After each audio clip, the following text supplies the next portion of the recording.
eu preciso lhe fazer uma pergunta. Por favor, em nome de Jesus, tente não se mexer agora. Tente não permitir que qualquer coisa distraia você. Você pode ouvir agora a pergunta? Por favor, observe o que eu vou lhe perguntar. Você poderia responder com segurança o que é amor?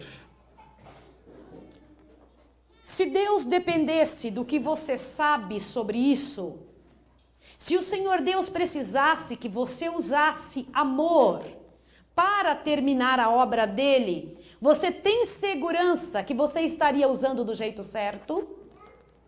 Você tem segurança que você entende mesmo que é isso? Que você não estaria trabalhando de forma contrária a ele, porque um dos trabalhos do inimigo é torcer o que Deus tem de melhor para a gente usar de forma errada. Por favor, pense no que eu estou a lhe dizer. Há algo muito sério, tremendamente sério em nossas convicções e nossos conceitos. Quando uma pessoa entende que está sendo amada, quando você percebe que alguém lhe ama, as pessoas hoje têm fugido tremendamente de algumas coisas que Deus chama amor. E sobre isso vamos trabalhar esta manhã.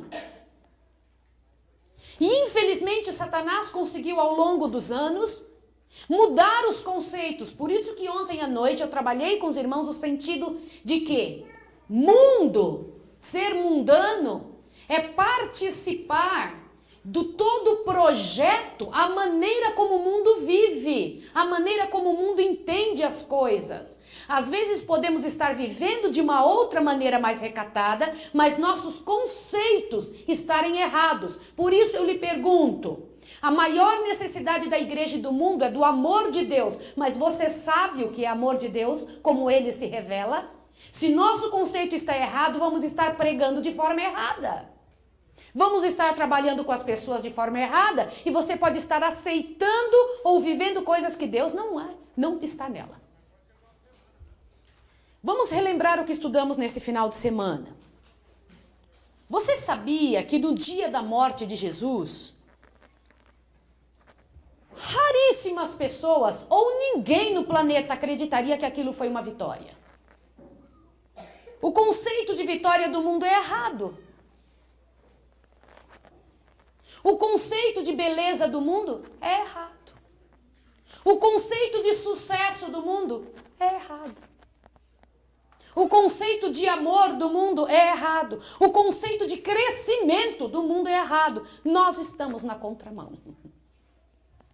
Em quase todas as coisas. E por que não neste conceito também? Por favor, veja por que estudamos na sexta-feira o que falamos. Na sexta-feira estudamos que não houve peça a ser encenada. Naquela quinta-feira, uma semana antes de Jesus chegar em Jerusalém, ele estava saindo de Jericó para Jerusalém. E ele sabia que não voltaria mais. Tudo estava pronto para o grande drama do universo. Haviam atores, havia o palco, mas não havia peça a ser encenada. Era um plano divino. O plano da redenção.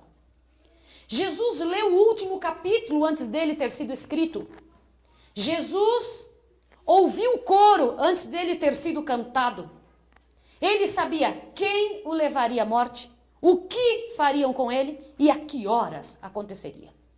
Ele sabia todos os detalhes. E o incrível é que ele tinha dito isso para nós durante séculos e séculos em audiovisuais. Jesus morreu propositalmente. Não houve surpresa e nem houve hesitação dele. Jesus partiu para o Calvário, irmãos, não foi naquela quinta-feira de Jericó a Jerusalém. Jesus partiu para o Calvário muito antes. Foi lá na eternidade. Quase nenhuma pessoa no mundo tomaria sobre si a culpa de erros ainda não cometidos. Jesus fez isso. Quando ainda não havia um só ser humano no planeta. Ele é a descoberta do remédio antes da doença. Com uma tal precisão de cura que nunca se viu em lugar nenhum. E nós não entendemos que este trabalho de Deus tem uma precisão como nunca se viu. É cura completa, irmãos queridos. Total, poderosa, profunda, única, que você não encontra em canto nenhum, por isso que tem só um caminho. Ninguém convenceu Deus a assumir nossa culpa. Não foram nossos rogos, não foi o nosso problema, não foi nossa angústia, não foi nada, foi puro amor. Amor completo, inteiro. Tornou-se o refém. Mas nós estudamos também que ninguém tropeça em montanhas. Nós tropeçamos em coisas muito pequenas. Sábado pela manhã nós estudamos salvação, certeza e obediência. Lembram disso?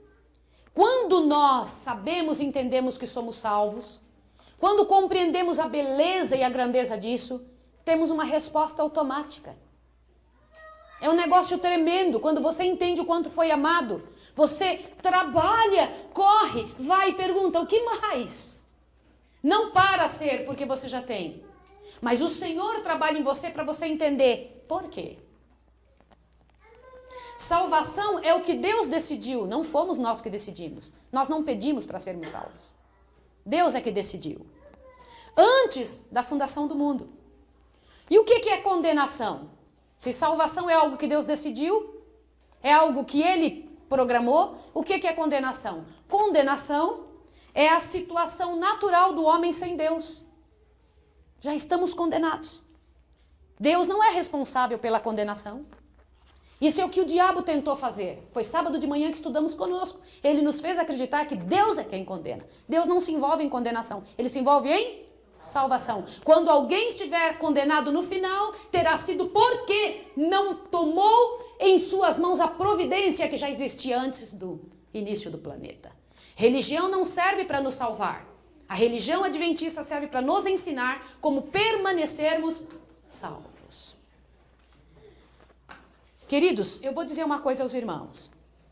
Salvação é uma obra realizada a nosso favor, fora de nós e sem nossa participação. O ministério do Espírito Santo é fazer com que a salvação permaneça em nós. Como? O Espírito Santo nos conduz ao arrependimento.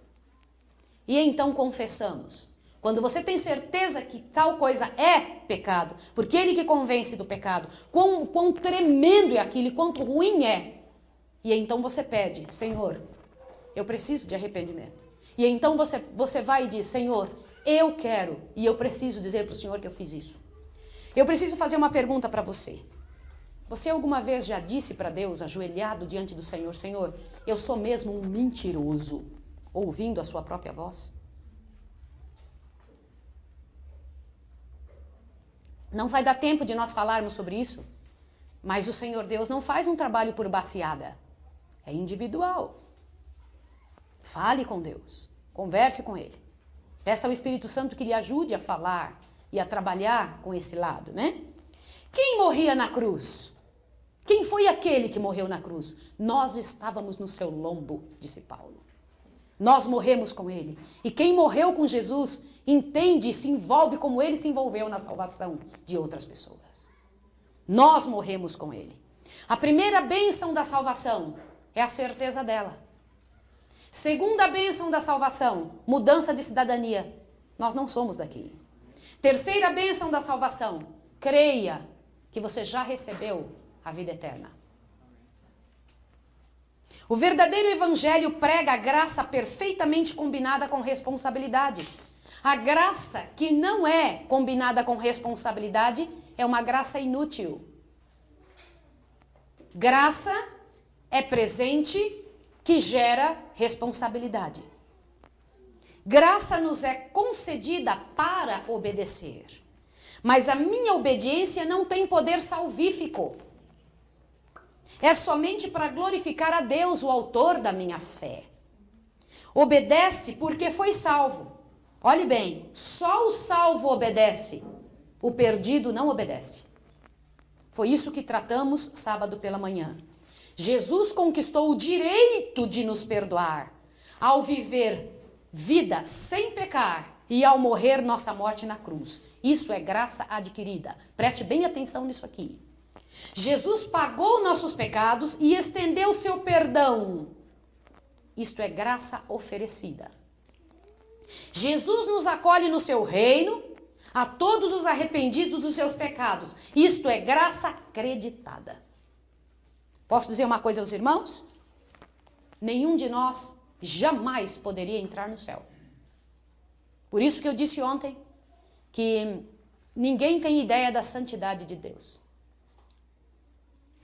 Ninguém tem ideia do quão grande é a santidade de Deus. Só o milagre da vida pia do Senhor nos faz entrar ali. Só este milagre. Estudamos também sobre os indicativos e os imperativos de Deus. Quem se lembra disso? Indicativos e imperativos de Deus. Indicativos é Deus primeiro indica que salvou. Depois é que ele exige. Primeiro vem a salvação. Depois ele pede a obediência. Primeiro a libertação, depois a ética. Primeiro a absolvição, depois os princípios de vida. E então eu terminei o sermão dizendo, não comece pelo Sinai, comece pelo Calvário. Se você os levar ao Calvário, eles vão pedir para subir ao Sinai. Comece, mas não deixe de levá-los ao Sinai. Ontem nós estudamos Moisés e sua entrega de 120 anos. Agora preste bem atenção nisso. As sandálias de Moisés não se gastaram. As roupas de Moisés não se gastaram. Por favor, ouça isso aqui que eu vou dizer. Os olhos dele não se turvaram. Por favor, confie na providência de Deus quando Deus chama para trabalhar. Moisés é um tremendo exemplo. Até se morrer, Deus ressuscita. Portanto, pare de pensar que você é que é o provedor de sua própria vida. E ainda estudamos depois, lembrai-vos da mulher de Ló. Olha o tema. Cheia de privilégios, os maiores da época. O mundo estava no seu coração. E o seu coração estava no mundo. Dessa forma ela viveu e dessa forma ela morreu. Lembre-se da mulher, que a mulher de Ló não blasfemou, não adulterou. Ela só olhou para o lugar errado. Ló tomou a melhor decisão profissional de todos os tempos, mas foi a ruína de sua vida e de sua família. Ele perdeu tudo que tinha porque não deu ouvidos ao que o Senhor Deus disse. Sansão, um homem com privilégios na obra, privilégios tremendos desde antes do nascimento. E perdeu tudo porque vivia vida dupla. Vida dupla. E é isso que eu tenho percebido que, infelizmente, acontece com uma boa parte de nós. Temos tantas coisas, recebemos tanto, e vivemos de forma como o Senhor Deus jamais tem como nos abençoar. E isso lhe dói o coração. Por isso que eu disse ontem, que deve ser muito difícil ser Deus. Como é que o amor de Deus envolve alguém? Como você acha que Deus sentiu? O que se passou no coração de Deus quando ele teve que lançar chuva de fogo sobre Sodoma e Gomorra? Como você acha que ficou o coração de Deus quando ele teve que ver pessoas morrendo afogadas? Sabe quais as duas piores mortes do planeta?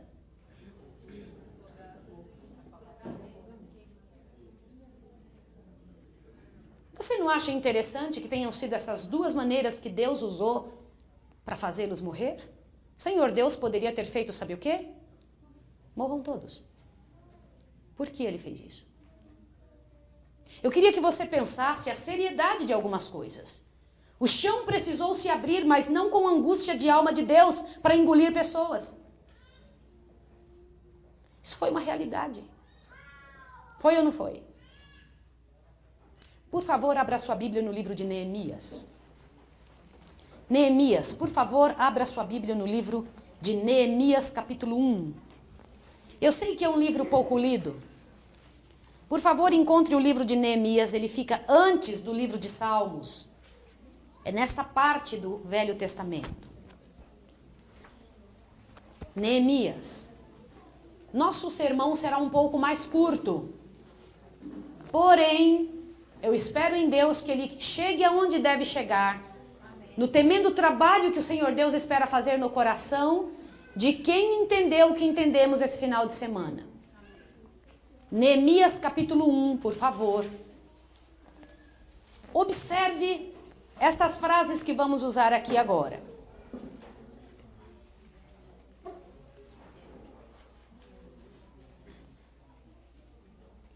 Neemias capítulo 1, verso 4. Por favor, não converse. Por favor, só leia. Diz assim: quando ouvi estas palavras, assentei-me e chorei. Lamentei por alguns dias e estive jejuando e orando perante o Deus dos céus. Por favor, não feche a sua Bíblia e olhe para cá. Quem está falando isso? Neemias. Você sabe por que ele estava jejuando e chorando por vários dias?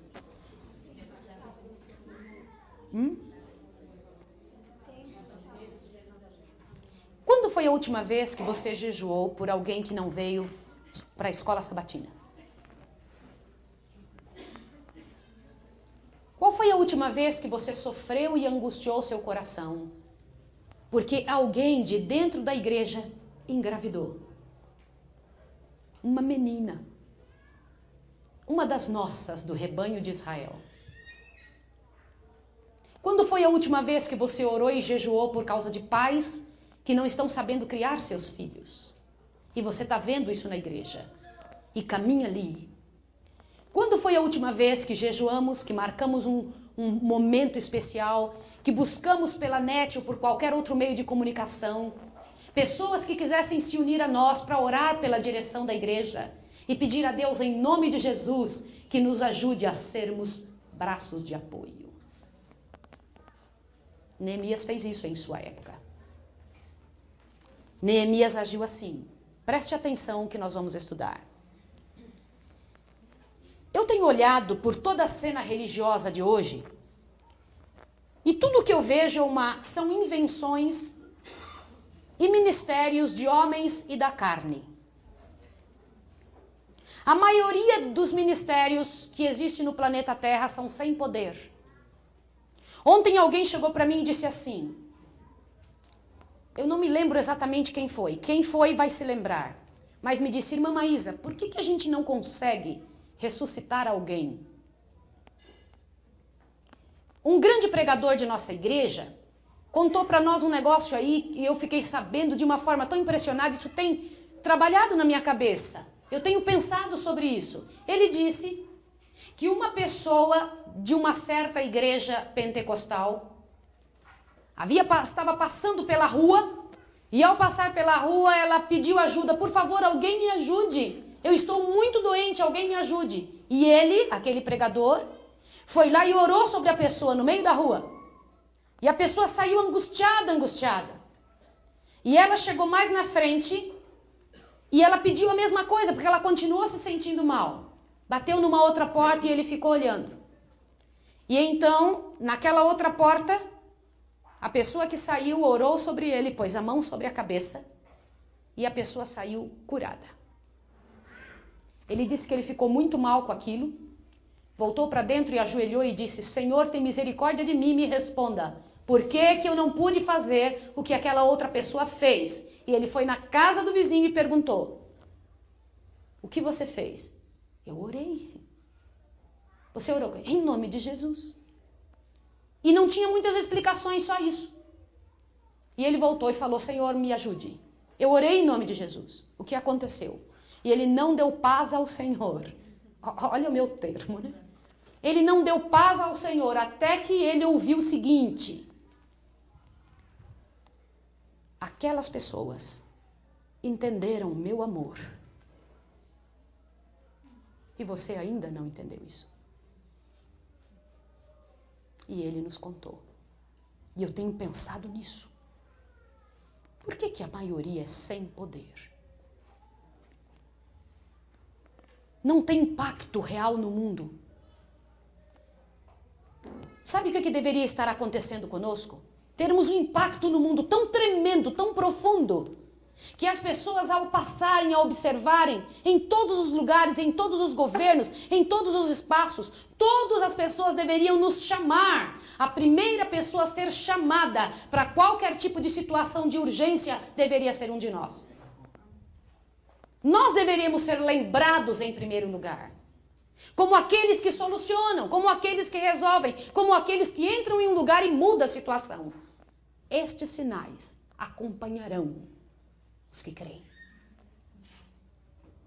Você nunca se perguntou isso? Alguma vez passou isso pela sua cabeça? Olhe bem. Eu tenho visto mais do mundo entrando na igreja do que a igreja impactando o mundo. Eu vejo a música tomando controle da casa de Deus. Eu vejo o entretenimento tomando controle da casa de Deus.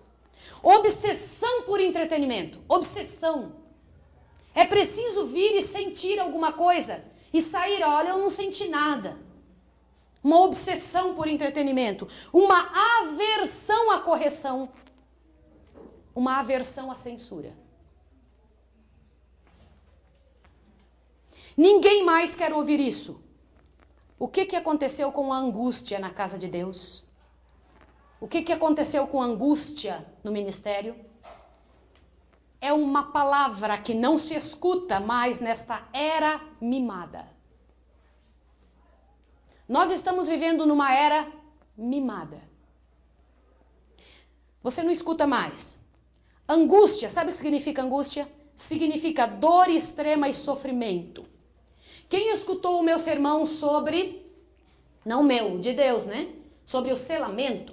O Senhor Deus disse que os selados eram aqueles que corriam atrás das pessoas e angustiavam sua alma em favor delas.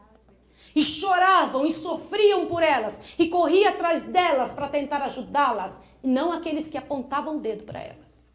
Que corria e ajudava a fazer qualquer coisa em favor da vida daquela pessoa. Sabe o que é angústia? É uma dor extrema e sofrimento. São emoções tão perturbadas por amor que se tornam dolorosas. Isto é angústia.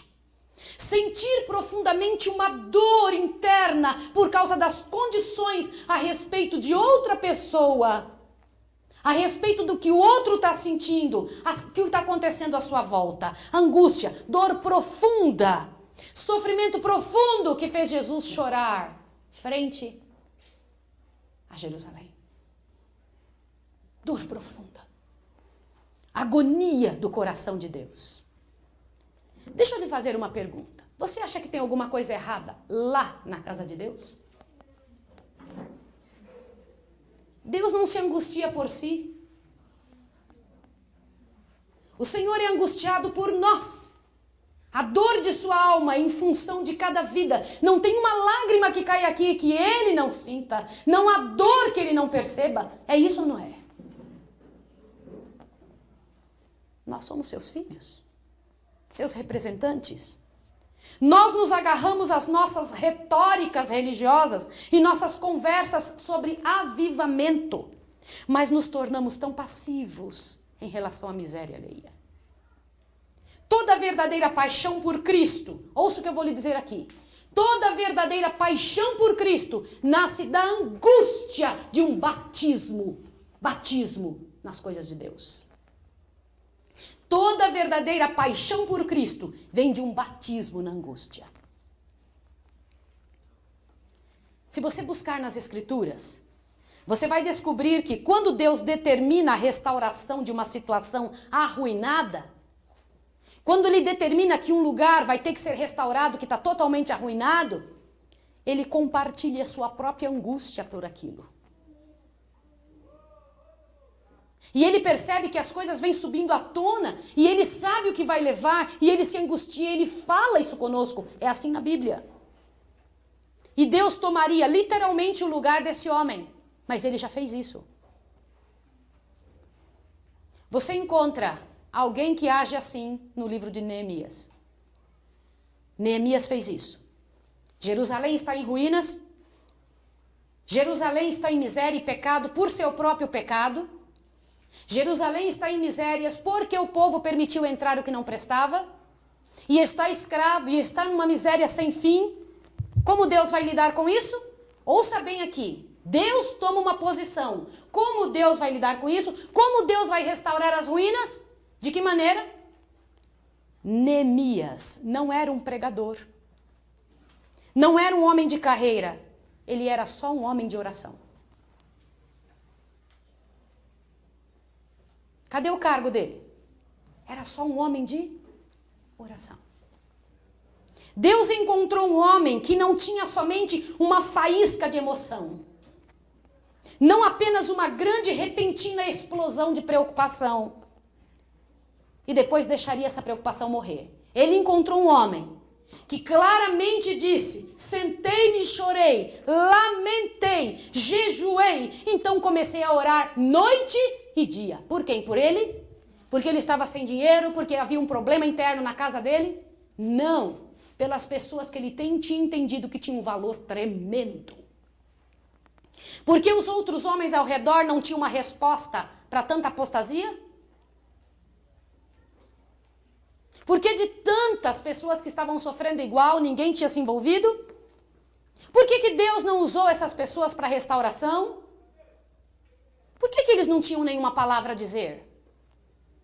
Porque em seus corações não havia angústia pelo pecado. Angústia por saber que alguém está em pecado. Deixa eu lhe dizer, por isso eu perguntei, você sabe o que é amor? Amor é não deixar alguém em pecado. Amor é você ver alguém sofrendo, porque não adianta, queridos. Pecado sempre vai ter uma cobrança. E a cobrança do pecado é a morte. Só que antes da morte é uma vida de miséria e morte. Queridos, como é triste, se você sabe disso, qual deve ser a nossa parte?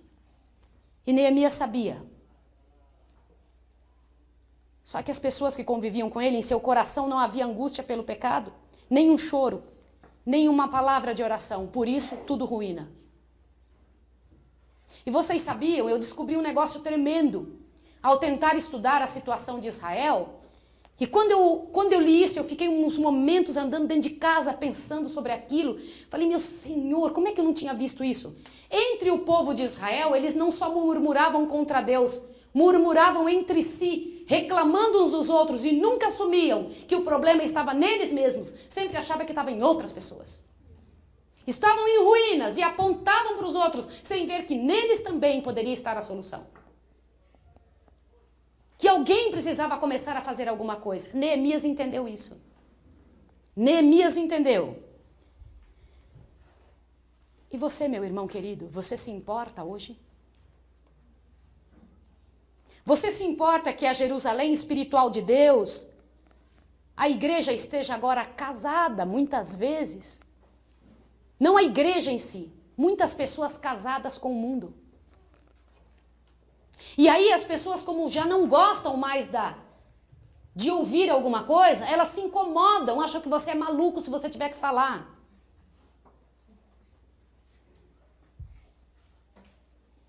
Olhe bem, enquanto o Senhor poupar a minha vida, realizarei fielmente o trabalho que o Senhor me concedeu. Quer os homens queiram, entendam, compreendam ou não. Não me importo que a fidelidade aos princípios me torne mal interpretada. A obra que eu tenho que fazer está clara diante de mim e o Senhor me dará graça se eu obedecer. E o Senhor fará isso com você. O Senhor fará isso com a sua vida. Não permita que nosso irmão morra na miséria. Fique entre o alpendre e o altar. Coloque seus joelhos. Coloque sua vida. Acima de tudo, coloque o seu testemunho.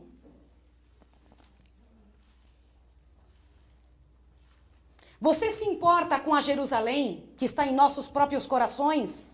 Sinal da ruína que lentamente está drenando o poder e a paixão espiritual? Cegos para a indiferença. Cegos para a mistura que está entrando sorrateiramente. Ló não entrou em Sodoma perdido. Foi sorrateiramente que as coisas foram modificando na vida dele. Isto é tudo que o diabo quer fazer. Tirar a luta de dentro de você e matá-la. fazer você perder a alegria por lutar por algo eterno. Assim você não trabalhará mais com a oração, já não chorará mais diante de Deus pelas pessoas, vai achar que tudo é normal, não tem problema. Você pode sentar e ver televisão enquanto a sua família está indo para o inferno. Deixa-me te perguntar uma coisa. As coisas que você ouviu aqui te convenceram de alguma coisa? Então, para provar isso, o que você vai fazer? Há uma grande diferença entre angústia e preocupação. Preocupação é algo com o qual você começa a se interessar. Você se interessa por um projeto, por uma causa. Você se interessa com inquietude, por alguma necessidade. Quero te dizer algo, que nesses meus 50 anos, eu tenho visto poucas pessoas angustiadas por outras pessoas. Poucas pessoas angustiadas pela miséria humana, a ponto de deixar o seu. E vou lhe dizer uma coisa, o seu próprio, em favor de alguém. Se não é nascido da angústia, se não tiver nascido do Espírito Santo, se aquilo que você viu e ouviu sobre a ruína não te deixou de joelhos, não te levou ao batismo da angústia, não te levou a buscar a orar, a buscar ao Senhor, então você só foi informado, não foi transformado. Quando o Senhor previu a angústia que sofreríamos, Ele entrou nela. E se envolveu tanto a ponto de morrer. Até que eu sinta angústia pela presença do pecado, até que eu não suporte ver alguém em miséria, não posso considerar que fui convertido. Todos os nossos projetos, todos os nossos ministérios, tudo o que fazemos, tudo deve estar envolvido com salvação, 100%. Onde estão os professores da escola sabatina, da igreja, de qualquer lugar, que choram, que se angustiam, que buscam e que percebem que alguém faltou? E que sabe o que está passando outro irmão. Nós chamamos de quê? Irmão. Uma vida de oração em favor dos outros. Se você começar a orar, Deus virá e começará a partilhar com você a angústia do coração dele. Preste atenção, não é só você que fala ao coração de Deus. Deus também fala ao seu coração. Deus fez isso com Neemias. Quando Neemias começou a jejuar e a orar e angustiar-se, o Senhor Deus veio e partilhou com ele a dor que sentia pelo que Israel estava passando. Se você tiver a coragem de dizer assim, ó Deus, na sua misericórdia, na sua bondade, toca em meu coração, me ajude, peça a teu Espírito para que eu seja e tenha um crescimento a ponto de ver as pessoas como o próprio Jesus. E não é uma nem duas, todas. Vou dizer uma coisa para você, a glória no sofrimento. Duas coisas podem acontecer com seres humanos quando sofrem, ou ficam amargos ou se tornam heróis. A maior dádiva da terra, o tesouro mais caro que existe, está disponível tanto a pobres quanto a ricos. Sabe qual é? Correr para Deus e perguntar para Ele. E há pessoas, queridos, que nascem, parece, com um rouxinol no coração. Que por mais que estejam presos, queridos, e machucados, ainda assim eles cantam. Nossa tristeza e angústia tem que gerar a alegria de saber que Deus vai resolver. A menos que saibamos por que as pessoas estão sofrendo, por que estão interiormente feridas, preste atenção no que eu estou lhe dizendo. A menos que saibamos por que as pessoas estão interiormente feridas, a menos que saibamos como conduzi-las à solução, então estaremos fazendo o papel de Satanás, não de Jesus. E se você conseguir entender como Jesus foi traído, machucado, onde ele passou e não arredou o pé porque ele tinha um alvo, porque ele sabia que valeria a pena, ele sabia que valeria e teria realmente um resultado, a menos que entendamos isso, que nos coloquemos do lado dele e façamos isso, não vamos poder dizer que estamos convertidos. Mares calmos não fazem bons marinheiros. Não espere que a vida fique boa. Pare de clamar a Deus para resolver todas as coisas. Peça a Deus para Ele fazer a sua vontade. A vontade dEle. O importante na vida, além do triunfo, é o empenho. Deus disse que nos daria então e nos deu a tal da vitória dEle. Mas e nosso empenho neste tempo, antes da vitória ser consagrada num troféu nas nossas mãos? Além de vencer, é importante ter lutado bem.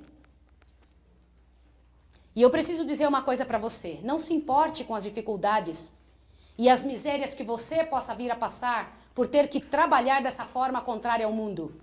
Davi não passaria de um pastorzinho, não fosse um gigante na sua vida. Saiba disso. Não peça para Deus tirar todos os problemas. Peça para Ele para te ensinar como resolver. Se envolva nisso. Corra atrás. A aflição não chega até nós por acidente. Você vai ouvir bem o que eu estou lhe dizendo. Em nome do Filho de Deus, a aflição não chega até nós por acidente. A aflição chega até nós por escolha. Escolha de Deus. Deus escolheu você para ser afligido. Porque a aflição é a chance de Deus. Nunca ignore seus inimigos.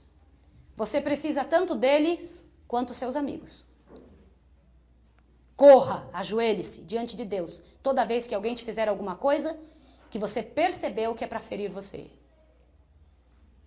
Se a igreja é o hospital do céu, todos nós deveríamos ser a grande ambulância. Deveríamos correr e levar em nome de Jesus essa pessoa à fonte da solução. O sal só tem valor quando ele for misturado. O sal pouco valor tem quando ele é só sal.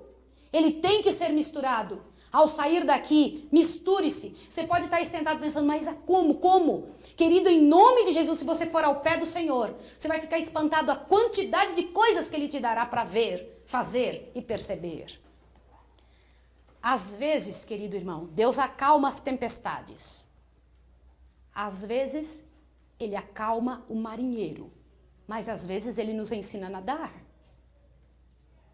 O interesse dele não é mexer com algumas coisas às vezes. Deixa Deus ser soberano. Permita que Deus seja Deus. Deixa Deus trabalhar. Não tome nas suas mãos algumas coisas que o Senhor não nos deu. Por exemplo, o Senhor nos fez membros, não direção. E eu quero lhe perguntar, foi por acaso? Responda. Não.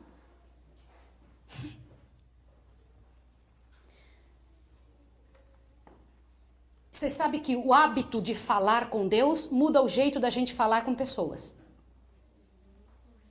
O hábito de estar com Deus muda nosso jeito de olhar para as pessoas. Deus vai repartir com você a angústia dele quando você buscar, Senhor, o que eu vou fazer? E certamente, se o Senhor Deus enviar você por estradas miseráveis, pedregosas, Ele vai te dar o sapato adequado para isso. Então permita ir. Se Ele abrir essa montanha diante de você, vá, suba, vá. E não há no planeta Terra exemplos de pessoas, presta atenção que eu vou dizer para você, não existe na Terra exemplos de pessoas que tenha conseguido alguma coisa, que tenha alcançado nobreza, sem disciplina e sem regras. Então você foi levado a ver uma série de coisas. Você pensa agora vai acontecer. Vai acontecer se você disciplinar o seu coração. No céu, até para entrar, precisa ter um cartão de ouro. Deus é um Deus de extrema ordem. Organize a sua vida. Em nome de Jesus, corra. Nosso caráter é evidenciado diante do céu pelos nossos momentos de lazer.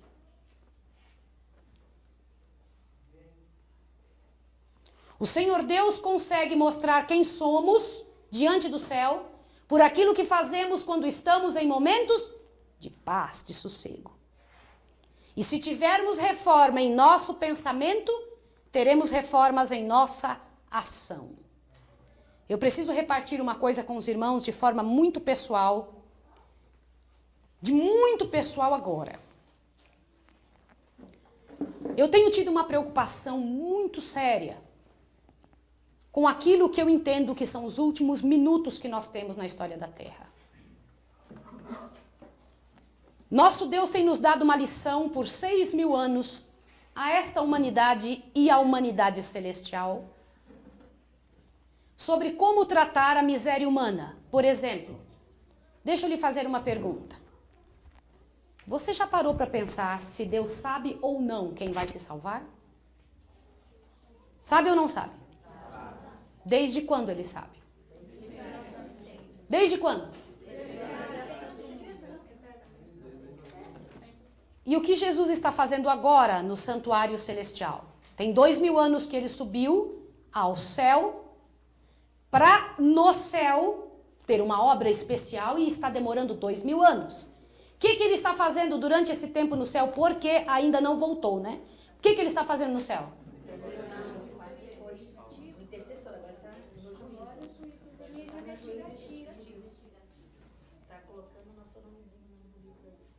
Mas não é para os outros mundos, para ninguém Muito colocar bem. dúvida. Ele está vendo o nosso arquivo para ver o que ele acha e mostrando para a gente o que ele vê no nosso caráter. Está advogando a nosso favor em relação a vocês, Eu queria que vocês estivessem aqui para ver um montão de ponto de interrogação no rosto de todos ou da maioria. Deixa eu dizer uma coisa em nome de Jesus. Eu perguntei primeiro o quê? Jesus já sabe ou não sabe? Por que Jesus tem que sentar-se e tem que agir durante tantos anos após 1844?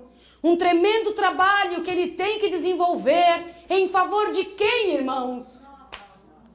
Para que quem entenda o que ele já sabe antes da fundação do mundo?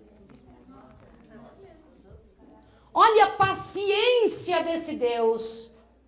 Olha a eternidade dele ao lidar com pessoas caídas e limitadas. Eu falo pessoas caídas que são essas, e limitadas as que estão lá, porque elas também não são Deus. Elas também não são oniscientes, elas também não entendem o que Deus entende, até que o Senhor explique para elas. Entende o que eu estou dizendo? Sim ou não? Irmãos, isso é muito sério. E eu queria pedir e implorar para os meus irmãos de fé que, embora nós sejamos ainda caídos e limitados, aprendamos com Deus ter essa paciência com o ser humano. Jamais ter um amor que mata. O que é um amor que mata? Eu queria tanto fazer uma enquete para saber se você sabe o que é um amor que mata. Sabe o que é um amor que mata? Puxa, todo mundo diz isso, pensa que é o amor que acusa. É o amor que não salva. O amor que mata é o amor que não salva, que vê alguém na miséria e por N motivos, mas o principal é defesa própria, cuidado de si. Então não fala para alguém que a pessoa está mal. Chore, angustie-se, jejue, vai lá na pessoa, sofra com ela, mas fale. Amém. Diga para a pessoa, dê a ela a chance de ser feliz. Dê a ela a chance de entender a verdade em nome de Jesus. Faça, mas não antes, sem estar no lugar dela. Quando você se angustia e sofre, Deus te coloca no lugar dela. Por isso aconteceu isso com Jesus. Na hora que Jesus sabia que nós íamos sofrer, ele veio e se colocou no lugar de quem? Queridos irmãos, isso é poderoso demais. Você saber a dor do outro e não descansar até que o Senhor te dê uma solução para a miséria humana. E Deus quer fazer isso com você. Por isso você é representante de Deus como? Você é representante de Jesus. Eu queria fazer um chamado para você, para angústia. De sair daqui em nome de Jesus e realmente fazer aquilo que o Senhor Deus nos chamou para fazer. De não descansar de jeito nenhum, até que as pessoas ao redor da sua casa tenham tido a chance do quê? De conhecer o que Jesus fez no Calvário e mostrar o que Ele está fazendo agora. Olha a dimensão, o que Ele está fazendo agora no lugar santíssimo. Meus irmãos, isso tudo é pró-pessoa, não é para Deus. É a favor de gente. O Senhor Deus sabe, Ele já está envolvido no céu, a salvação. Deus nunca pecou, nunca teve miséria, não há miséria no céu. O que está lá sujando o céu será limpado pela graça e poder de Deus, que são os nossos pecados. Ele só faz por nós, só por nós, exclusivamente por nós. Queridos irmãos, enquanto não houver em nós esse tipo de comportamento, nós estaremos vindo e ouvindo e sendo beneficiados, mas nos tornando um tremendo vaso gordo de coisas humanas.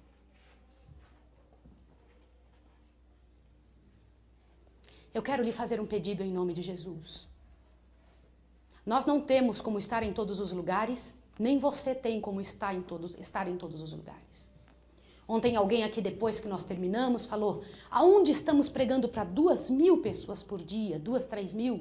Poderíamos estar pregando para milhares, milhões de pessoas por dia, é verdade. Mas sabe como isso pode ser feito? Se cada um de nós sair daqui e fizer um trabalho pessoal, queridos, ação pessoal. Eu vou contar um negócio para vocês. Uma vez eu fui para um lugar lá, aquele lugar na Bahia chamado Ibicaraí, e eu não tinha nada. Aliás, sempre os trabalhos que Deus pediu para eu fazer, eu não tinha nada. Mas você não pode se limitar por ter ou não ter. Se Deus mandou, vá. Ele provê. E então, irmãos, eu tinha uma tela que era muito menor do que esta parede aí. Era um pedacinho só, bem pequeno, uma telinha. Os irmãos tinham um projetor, eu pedi ao pessoal da cidade, que no caso eram os espíritas, eram os únicos que tinham computadores, nem eu possuía computador, e então pedi que eles fizessem o trabalho de projeção e começamos a orar. Os irmãos da igreja foram e buscaram cadeiras. Quando eu cheguei no local onde estava levantado a tenda, tinha cadeiras de todas as cores, porque eles tinham trazido as cadeiras de suas casas. E quando eu olhei, contei as cadeiras, tinha 275 cadeiras. E eu me ajoelhei com muita vergonha, porque eu disse para Deus: Senhor, como que a gente vai encher esse lugar com 275 cadeiras aqui? Eu tenho que honrar o trabalho desses irmãos. E eu fiquei ajoelhada ali dentro daquele lugar sozinha, esperando da hora das pessoas chegarem. Então clamei a Deus e pedi: Senhor, na sua misericórdia nos ajude. Não nos deixe para envergonhar teu nome, olha a situação. Então, na hora do programa, tinha 300 pessoas. Algumas ficaram em pé. E aí eu me animei, né? E eu resolvi pedir uma coisa para aquelas pessoas não adventistas que estavam ali. E se nós orássemos a Deus para cada um de vocês trazerem uma pessoa amanhã? E aí, então, eles disseram: nós vamos trazer. No dia seguinte, nós vimos pessoas vindo de todos os lugares da pequena cidade com uma cadeira na cabeça. E eles estavam vindo. Tínhamos 600 pessoas no segundo dia. Portanto, não cabia no local. E então resolvemos pedir outra vez, novamente: Senhor, nos ajude que essas 600, cada uma traga uma pessoa a mais. E você tem que aprender a arriscar, querido irmão. Aprender a confiar, a acreditar que Deus ouve mesmo você. Deus tem mais interesse por nossa limitação, mais do que nós. E então as partes da tenda foram abertas, porque nós conseguimos uma tenda. E as partes foram levantadas, ficaram no alto, porque não cabia gente dentro, então o pessoal foi indo para o mato, assim, ao redor. Na outra noite, nós tínhamos 1.200 pessoas. Amém. Mas aí foi fechado a rua, porque não cabia gente. Foi fechado a rua de todos os lados e ainda aconteceu mais uma coisa. Uma diretora de uma escola, de uma faculdade de história daquela cidade, passou e ficou ouvindo, passou na frente e ficou ouvindo o que eu estava pregando. E foi bem na noite que eu estava pregando sobre os grandes impérios, sobre a situação do que Deus nos mostra ali no livro de Daniel e Apocalipse. Ela foi na faculdade e disse aos alunos: todos os que forem assistir vão ter presença. E todos saíram da faculdade, vieram com os livros nas mãos e ficaram em pé. E então ela havia pedido que eu escrevesse meu nome para saber que ele tinha vindo assistir no final do programa. Só que Deus não parou por aí, irmãos queridos. Era uma multidão tremenda, uma quantidade muito grande de gente. Eu não sabia mais contar e os irmãos também não sabiam contar a quantidade de gente. E na frente, irmãos, tinha um grupo que havia vindo. Eram os homossexuais da cidade. Tinha pelo menos uns 300. E eles se sentavam na frente ali, todos eles. E eles estavam em pares. E nós começamos a trabalhar. E eu falava e pedia a Deus: Senhor, como que eu vou lidar com essa situação? Porque eu vou precisar falar a verdade. Deixa eu lhe fazer uma pergunta. Como você lidaria com essa oportunidade?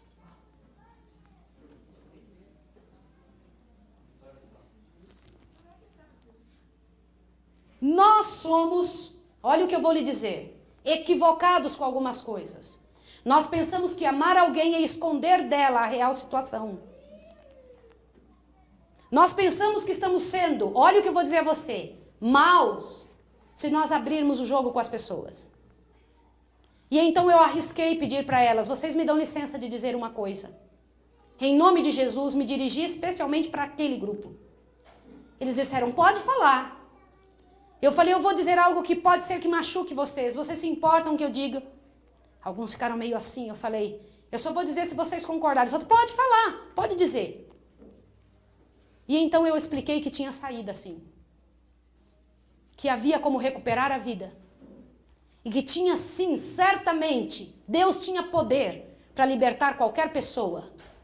E que aquilo precisava sim de libertação. E quão ofensivo era aos olhos de Deus. Você sabe quantas pessoas neste estado se batizaram naquela vez? Nós tivemos 301 batismos.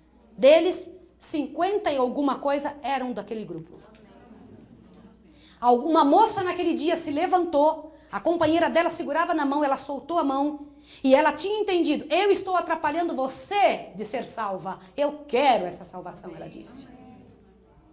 Irmãos, em nome de Jesus, as pessoas quando entendem a beleza e a grandeza da salvação, elas se tornam condutos de salvação. Elas vão e fazem, elas buscam. E então nesse ano que passou, eu tinha passado já 10 anos fora do Brasil, quase 10 anos longe. Quando eu voltei ao Brasil, alguém disse: venha na cidade de Bicaraí que nós queremos te mostrar o resultado daquela campanha evangelística. E eles alugaram, irmão, um estádio.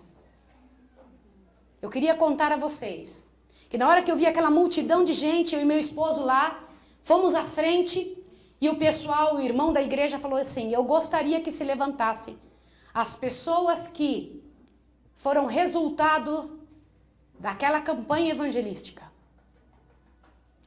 Irmãos, foi uma multidão de pessoas que foram se levantando de tudo que era lugar, de tudo que era espaço, e aquela moça que tinha se levantado, ouça bem o que eu vou te falar, e tinha levantado a mão e disse: eu estou te atrapalhando de ter a salvação. E eu quero essa salvação. Aquela moça que disse isso, ela veio trazendo uma multidão assim na frente, andando no meio. E veio à frente. Que recursos que tinham? Zero. Zero mesmo, irmão, zero. Eu me lembro que nós viajamos horas para chegar naquele lugar. O que nós possuíamos na mão? Nada. Os irmãos da igreja tinham se reunido e pedido para fazer esse trabalho. E nós fomos. Acredite, Deus abre portas. E você sabe o que aconteceu com a tela bem pequenininha, Daniel? Quando aquele negócio, lembra a tela desse tamanho? Um ano antes, eu vi o pastor Mark Phelan pregando com uma tela bem grandona no IAE. O antigo, o NASP 1, né, que era o antigo IAE. E eu sentada escutando o pastor Mark Phelan, eu me atrevi a pedir a Deus: Senhor, me dá uma tela desse tamanho aí, eu vou sair pregando. Mas aí Deus deu uma telinha bem pequena. Mas sabe o que aconteceu, filho? No dia que estávamos pregando, a rua estava toda fechada, não tinha mais espaço, não tinha como as pessoas passarem. E aconteceu uma coisa tremenda. No final de um dia das pregações, tinha a televisão, a Rede Globo, lá nos filmando. E então veio e me entrevistou, o que você está fazendo? Eu falei o trabalho que estávamos fazendo, o prefeito veio todo feliz, nos chamou para comer na casa dele. E aí a moça da entrevista falou, você não gostaria que eu te concedesse uma tela nossa, um telão? Eu falei, eu quero. E ela me trouxe uma tela, sabe de que tamanho? Do pastor Mark Philly. Era uma tela tremendamente grande. A minha pequenininha era um cantinho que dava para aquela multidão ver. A dela, quando veio, era um negócio muito grande. Irmãos, Deus abre portas para você. Eu não tenho mais medo de que alguma coisa ou algum recurso não virá. Deus concede. E quando Deus concede, é Ele que dá. Ele vai programar, Ele vai conceder. Ele vai fazer chegar na sua mão. Então comece em nome de Jesus, faça. Eu queria que você acreditasse que suas sandálias não vão gastar. Queria que você acreditasse em nome de Jesus que os seus olhos não vão de jeito nenhum escurecer. E se o Senhor Deus permitir que seus olhos escureçam, Ele vai fazer com que seu tato aumente. Se sua boca for calada, o Senhor Deus arrumará outra maneira de você pregar. Mas em nome de Jesus, comece. Angustie-se pelas pessoas, corra atrás. Não permita que uma só pessoa fique do teu lado, sem que você tenha condição de mostrar para ela o que te aconteceu. O que você descobriu, o que o Senhor Deus deu a você. Se você teve a chance de ter filhos, olha que glória. Ensine as pessoas como são os filhos dos remidos. Se você teve a chance de casar-se, olha que glória! Mostre para as pessoas como é um casamento onde Deus se envolve. Se você teve a chance, tremenda chance de ter um pedaço de terra, use isso para Deus. Deixa eu lhe falar uma coisa. Daqui uns dias nós vamos estar sobrevoando tudo isso aqui. Irmão, eu vou estar voando perto de você, vou dizer, ali onde estão aquelas mansões, foi a escola de profetas. Tudo aqui, ó, para o pó. E nós veremos, pela graça de Jesus, o que mais importa nesse planeta, que são pessoas. Que são pessoas. E a alegria tremenda de trazer alguém a um negócio fabuloso. Nunca mais essa pessoa te esquece. E ela une o coração dela ao seu por um negócio tremendo. Olha a linguagem que a senhora White usa. Há misteriosos laços que unem coração a coração, de forma que o coração do um responde ao coração do outro. Não é fantástico um negócio desse? Porque é assim. Se você se aproxima de alguém com esse tônus de coração, com um amor assim que não esconde da pessoa, com um amor que livra e que salva, não um amor que mata, um amor que salva, que faz com que você aprenda a ter as palavras corretas. Eu não aprendi ainda não, irmãos. Eu vivo clamando a Deus que me ajude a não ser pesada de língua. Mas eu quero tanto resolver a vida das pessoas. Queria tanto poder fazer alguma coisa real por alguém. Você tem a chance. Em nome de Jesus, vai e faça. E minha maior dó é que eu sei o que acontece com quem ouve e não frutifica. Por isso a minha insistência nos últimos minutos. Então, em nome de Jesus, ofereça sua vida, ainda que você tenha que morrer. Viu? Em nome de Jesus, vá. Alguns de nós tiveram uma chance tremenda. Deixa eu dizer uma coisa. Alguns de nós foram para outras nações, sabem falar outras línguas. Alguns de nós tiveram tantas outras chances. Quero dizer uma coisa aos irmãos. 90% das pessoas do planeta Terra não tiveram estas oportunidades. Lá onde eu moro, Mauro, que vocês sabem, já foram. Lá onde eu moro, irmãos que já estiveram lá, Mara, que já foram. Deixa eu dizer uma coisa a vocês. Tem pessoas que nunca saíram de Sairé durante toda a sua vida. da cidadezinha onde moramos. Tem gente que come durante 30 dias só fubá e mais nada, cuscuz, só. Nós temos lá pessoas de uma situação que você não tem ideia, irmãos queridos. Nós chegamos numa das casas ali, em visita para aquela miséria e sofrimento, e eu coloquei o rosto para dentro da casa com aquele monte de criancinha sorridente. Eles estavam tão felizes de receber a gente, não falavam nada, ficavam só parados nos olhando. Com a boquinha assim alegre, né?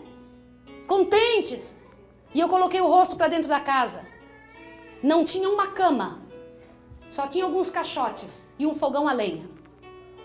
E eu disfarcei um pouco e chamei assim uma menininha e perguntei para ela, disfarçadamente, né? Aonde você dorme? E ela respondeu bem alto, ali é minha cama. E ela apontou para um buraco, um côncavo no chão. E aí eu percebi que ao redor daquele fogão de lenha tinha vários côncavos onde ela e os pais e os irmãos dormiam. Eles dormiam num buraco, irmãos. Um monte de trapo velho dentro de casa. A África brasileira. Viu? E você olha aquilo e você pensa, o que fazer? Posso dizer uma coisa a você? Às vezes não é só tirar a pessoa dessa situação. É tirar essa situação da cabeça da pessoa. Você às vezes não é só tirar uma pessoa da favela. É tirar a favela da cabeça da pessoa. Então é preciso um tempo de trabalho. Você tem que estar disposto a fazer isso. Não é levar uma vez. É ficar com eles como Jesus ficou. Imagine as vezes que Jesus teve que cobrir os discípulos, irmã. Ele acordava antes deles. Imagina quantas vezes Jesus foi lá, abraçou, conversou com Judas, mesmo sabendo que Judas estava perdido. Ai, como a atitude de Jesus me ensina. A luta de Jesus por gente perdida. A luta de Jesus por pessoas que não iriam jamais para o céu. Então eu peço a você em nome de Jesus, abrace o único ouro que eu tenho. Pessoas. Abrace o único ouro que Deus tem. Pessoas. Deus na sua angústia poderia mandar anjos, mas Ele não manda. Porque Ele tem você. E eu queria fazer uma oração de consagração para a sua vida. Uma vez eu estive sentada num lugar igual você. E recebi um chamado de Deus também. E eu perguntava para Deus como fazer. Mas na hora que eu orei, Deus abriu tantas portas, irmãos. Tantas portas. Deus vai abrir portas para você? Sim. E eu clamo a você uma coisa. Em nome de Jesus Cristo, eu clamo a você uma coisa. Vá, trabalhe com as pessoas. Do Calvário ao Sinai. Por favor, em nome de Jesus, trabalhe com as pessoas assim. Foi o que Deus fez. É o que temos que fazer. Abrace, esteja perto, mas seja claro. Seja verdadeiro. Não prive as pessoas da verdade. E nada convence mais do que a verdade. Dê essa chance para as pessoas. Nós vamos embora. E eu queria implorar para você por orar por nós. Ore por nós. Eu estou clamando a você para isso. Nós dependemos de oração 100%. Todo o tempo, meu esposo e eu. Aquelas pessoas que estão na nossa casa. Quem nos rodeia. Os que vão para o campo de trabalho. Os que enfrentam a luta. E eu não vou esquecer de vocês de nenhum. Eu não sei os seus nomes. Mas Jesus sabe. E Ele não vai esquecer de trabalhar por você, pela sua vida, pela sua história pessoal. Confie. Coloque o pé no mar. Está na hora de nós vermos milagres acontecendo e vários deles acontecerão. Irmãos, entre nós aconteceram milagres tão profundos, tão tremendos, que só o Deus do universo para entender. Eu quero terminar contando para você a história do Aparecido. Eu não sei quantos de vocês já ouviram falar dessa história que aconteceu na África. Um rapazinho no Iax chamava-se Aparecido. Ele não tinha muita proporção física.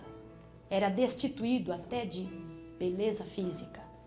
Mas era uma pessoa de um coração tremendo, de uma inteligência ímpar. E ele então pediu para sair dali para fazer teologia. E ele foi. E Aparecido terminou teologia, mas ele era gago, não conseguia falar, ele tinha dificuldades para falar. Mas um dia a mãe dele catava papelão ao redor do Iaí. Eles eram muito pobres e ele era órfão de pai. Quando foi um dia eu fiquei sabendo que Aparecido tinha ido para a África. Falei, mas como que Aparecido foi para a África? Eles não tinham dinheiro para nada. Diz que a mãe ajuntou papel, ajuntou papelão e conseguiu mandar e comprar uma passagem e o menino foi para a África. Eu pensei que nunca mais ia saber nada do Aparecido. Quando nós estávamos nos Estados Unidos, muitos anos depois, não sei não se uns 25 anos depois, talvez 30 até, nós ouvimos falar de um homem chamado Homem de Deus que estava na África. Que ia de tribo após tribo, levando a mensagem do Evangelho e batizando pessoas. E então a igreja encontrava pessoas, tribos inteiras, guardando a mensagem do Evangelho, guardadores do sábado, e perguntavam para eles, quem falou para vocês? Eles diziam, o homem de Deus. O homem de Deus. E aí aconteceu um negócio tremendo. Sabe o que aconteceu com o homem de Deus? Numa briga tribal, Aparecido recebeu uma flecha e morreu. E ele então caiu morto. Uma outra tribo que ele tinha passado ouviu falar de sua morte e vieram. 3 dias depois chegaram aonde estava o cadáver de Aparecido. Oraram por ele e Aparecido está vivo.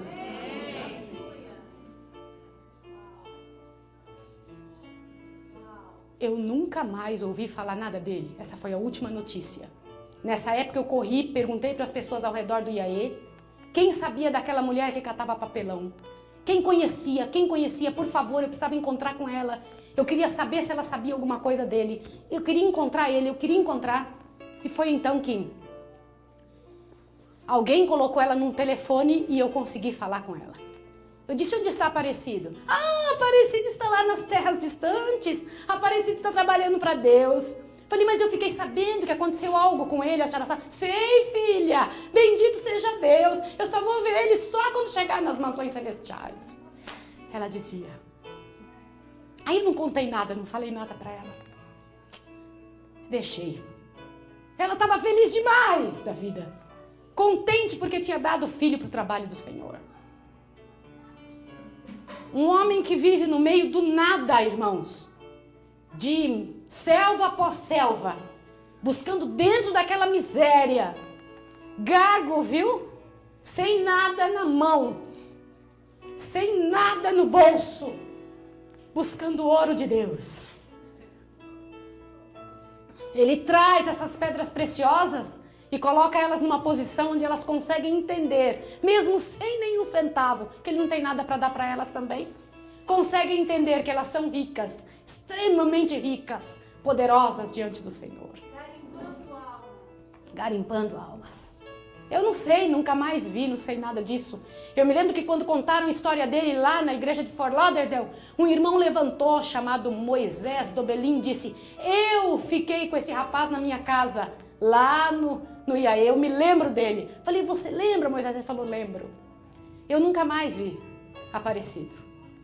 Mas eu quero muito dar abraço em pessoas assim, que têm a coragem de largar tudo na sua vida, que têm um amor tão grande, um desprendimento tão grande, a ponto de passar por qualquer dificuldade, mas ir atrás do perdido.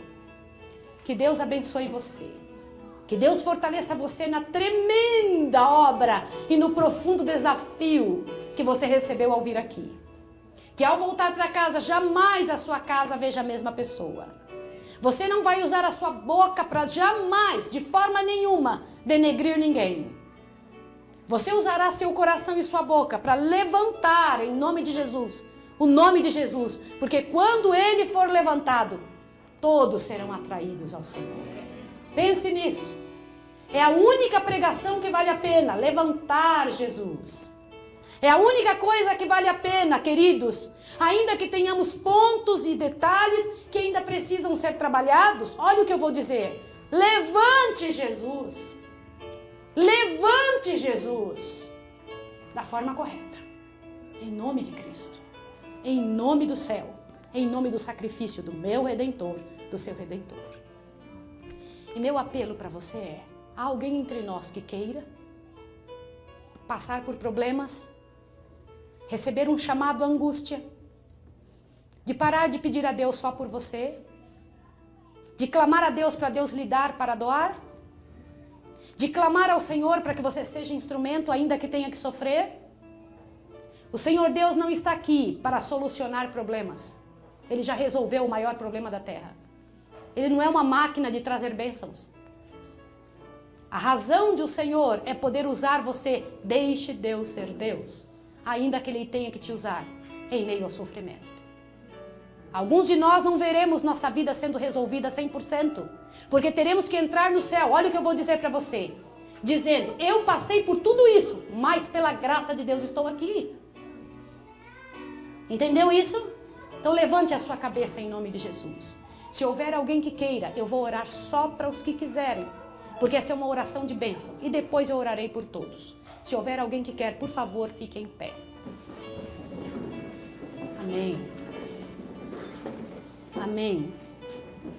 Você sabe o que é que você está dizendo?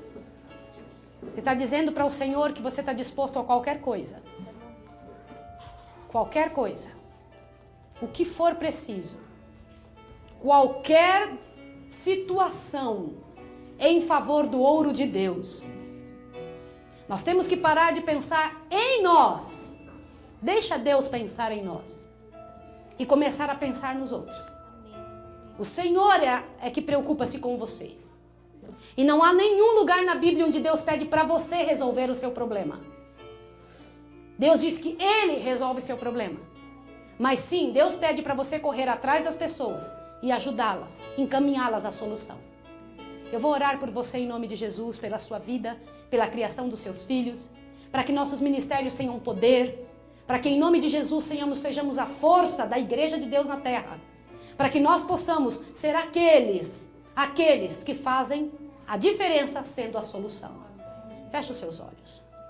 Bendito Senhor, amado Pai Celestial, nós louvamos o Teu nome pela chance, tremenda chance de estarmos vivos. Senhor, só fez sentido a minha vida quando eu entendi a Tua. Que glória, Senhor. Que bênção tremenda, tremenda a Tua revelação. E eu quero te pedir em nome de Jesus, que o Senhor não nos dê paz até termos entrado completamente na Tua esfera, Senhor, aonde o Senhor quer que estejamos. Pai Santo, que ao andarmos aqui fora, que os namoros que existem aqui, que os casamentos que aqui se desenvolveram, que estão em andamento, que as crianças que o Senhor nos confiou, que as vidas que aqui foram trazidas, sejam trabalhadas por Teu amor de tal maneira que saibamos, Pai Santo, como é que acontece no céu e não no modelo do mundo. Eu te entrego o Teu povo, Senhor. Faça-os sentir enquanto são amados, para que possam fazer outros se sentirem amados também. Em nome do Senhor Jesus eu os entrego. E te peço a Tua bênção sobre eles, Pai, de forma tão especial, que se sintam ungidos para o Teu trabalho. Em nome do Senhor Jesus, aquele que está no lugar santíssimo do santuário celestial, em nosso favor. Em nome dele eu rogo e agradeço. Amém, Senhor. Que Deus abençoe você e te encha de poder e glória. Amém. Que a bênção e a pureza das coisas celestiais invada seu coração, em nome de Jesus. Amém.